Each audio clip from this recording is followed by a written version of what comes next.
Apocalisse, capitolo 20. O regna e 1000 anni. Vedete un angelo che scendeva a cielo, tenendo in mano sua che la chiave lo zuffone e una catena assai rossa. A fraghi lo dragone, che lo serpente antico, oriavola, Satanas, e un catenai per 1000 anni, e buttare in da chi lo zuffone, e inzerai che la chiave che la porta e seggelai la porta con quella is. Perché così non potevi più affatturare nessuno e tutta la gente era a terra.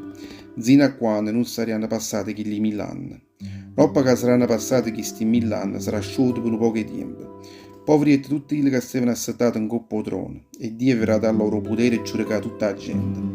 Vedete pure tutte quelle anime che erano state decullate, per mezzo dell'attestazione loro, che avevano dato a Gesù Cristo, per mezzo di tutta la parola di Dio.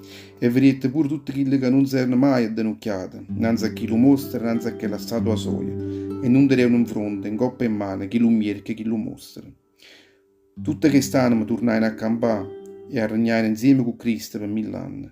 Tutte le di morte invece non potettero tornare a campare, perché non erano ancora passati questi 1000 anni. Questa è la prima risurrezione. Fiate a tutti quelli che appena parte questa prima risurrezione. Tutti chi si appartengono al Signore, a seconda morte, non hanno nessun potere in quello a loro, perché saranno per sempre e privi di Dio e Gesù Cristo e regneranno insieme con Cristo per 1000 anni.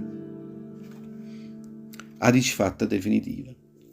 Quando saranno compiuti quegli 1000 anni, Satanas sarà liberato da chi lo carcere suo e si metterà una volta a fatturare tutta la gente che sta in quattro pizze alla terra, insieme a Gog e Magog, per far cucchiare tutto quanto insieme perché la guerra. Un numero loro sarà rosso come l'arena romana, e i vicani stanno spannendo in coppa la faccia della terra e stanno attorniando, e tengono tutti quelli che si appartengono al Signore, tutta quella città che Dio va bene assai. Ma cielo scenette all'interessato un fuoco che si strafucai tutto quanto, e che lo diavolo che stava ingannando fu buttato dentro a chi lo stagni fuoco e zurfa. Ad ostembre già o mostra che lo profeta favaz.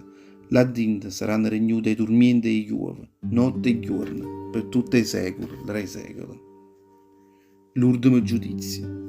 Vedete poi un trono bianco assai rosso, e quelli che stava assettato là in coppa, innanzi agli occhi suoi, erano sparati tutta la terra e lo cielo, senza lasciare nessuna parata loro.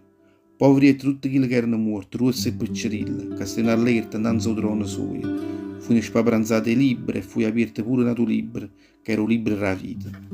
E tutti quelli morti vennero giudicati in coppa a tutti quelli che stavano scritti dentro a quei libri, ognuno per quello che aveva fatto.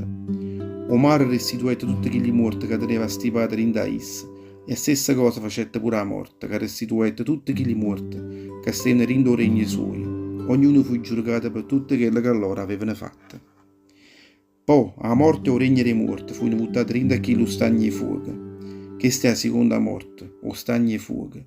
E tutte quelle che non stavano scritte dentro a chi lo libera la vita, furono buttati pure loro dentro a chi lo stagno di fuoco.